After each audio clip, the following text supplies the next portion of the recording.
আসসালামু আলাইকুম। SSC batch ২০২৬ প্রিয় শিক্ষার্থী বন্ধুরা, আশা করি সকলেই ভালো আছেন। আপনারা ইতিমধ্যেই জানতে পারছেন যে আপনাদের রেজাল্ট আগামীকাল ১০ তারিখ সকাল ১০টায় প্রকাশিত হবে। তো আপনারা কিভাবে রেজাল্টটি দেখবেন সেই প্রসেসটি আমি আজকে দেখাবো ইনশাআল্লাহ। তো রেজাল্ট দেখার জন্য আপনাদের ফোনে থাকা যেকোনো একটি ব্রাউজারে আপনাদেরকে যেতে হবে। তো আমি রেফার করব সবসময় যে আমরা গুগল ক্রোম ব্রাউজারে দেখব। তো আপনারা গুগল ক্রোম ব্রাউজারে ঢোকার পরে এরকম একটা অপশান দেখতে পারবেন, সার্চ অপশান। সার্চ বক্সে আসার পর আমরা এখানে লিখব হচ্ছে এডুকেশন বোর্ড রেজাল্ট। এটা লিখে আমরা সার্চ দেব। সার্চ দিলে আমাদের সামনে বেশ কিছু ওয়েবসাইট চলে আসবে। তো আমরা প্রথমে যে ওয়েবসাইটটা থাকবে সেইটাতে ঢুকব। প্রথমে ওয়েবসাইটে ঢোকার পর আমাদের সামনে অপশানগুলো চলে আসবে। তো আমরা এখানে দেখতে পাচ্ছেন প্রথমে যে অপশানটা নেম অফ বোর্ড, এখানে যে বোর্ডের সেই বোর্ডটা সিলেক্ট করবেন। তো আমি যেহেতু রাজশাহী বোর্ডের, রাজশাহীটা সিলেক্ট করতেছি। আপনাদের যার যে বোর্ড হবে সেটা সিলেক্ট করবেন।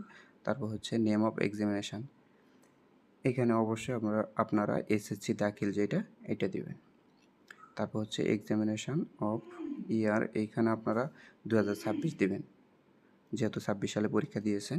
তারপর হচ্ছে টাইপ অফ রেজাল্ট, এখানে ইন্ডিভিজুয়াল সিলেক্ট করবেন। তারপর আপনাদের রোল নাম্বার, এখানে আপনারা রোল নাম্বার দিবেন, রোল নাম্বার জায়গায় রোল নাম্বার। তারপর হচ্ছে রেজিস্ট্রেশন নাম্বার দিয়ে আপনারা এইখানে ক্যাপচাটা পূরণ করবেন। এই যে ক্যাপচায় কী লেখা আছে, এই ক্যাপচায় যেটা লেখা থাকবে আপনারা সেইটা এই বক্সে লিখে দিবেন। তো যেহেতু এখনও রেজাল্ট প্রকাশিত হয়নি সেজন্য আপনারা রেজাল্টটা এখন আমি দেখাইতে পারতেছি না আপনাদের। তো আপনাদের বোঝানোর সাথে আমি বিগত সালের রেজাল্ট দেখাচ্ছি।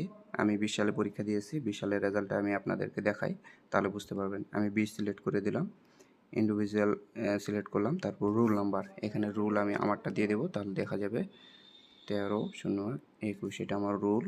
তারপর হচ্ছে রেজিস্ট্রেশন 17-12-71-06-09, এটা হচ্ছে আমার রেজিস্ট্রেশন নাম্বার। তারপর আমি ক্যাপচাটা পূরণ করব।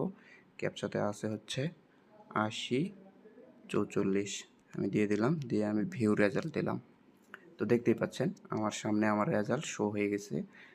এখানে আমার নাম, ঠিকানা, আমার পিতা মাতা, বোর্ড, কোন গ্রুপ থেকে আমি পরীক্ষা দিয়েছি, রেগুলার কিনা, তারপর কত আমি পেয়েছি জিপিএ সেইটা, তারপর আমার ডেট অফ বার্থ সব কিছু দেখাচ্ছে। তারপর হচ্ছে আমি কোন স্কুল থেকে পরীক্ষা দিয়েছি সেইটা, এবং আমি কোন বিষয়ে কোন গ্রেড পেয়েছি সেটাও দেখা যাবে। এ পাশে এই যে দেখেন আমি কোন বিষয়ে কোন গ্রেড পেয়েছি সব কিছু দেখা যাবে। এখান থেকে আপনি প্রিন্ট করে নিতে পারবেন চাইলে, যেহেতু আমার প্রিন্টের দরকার।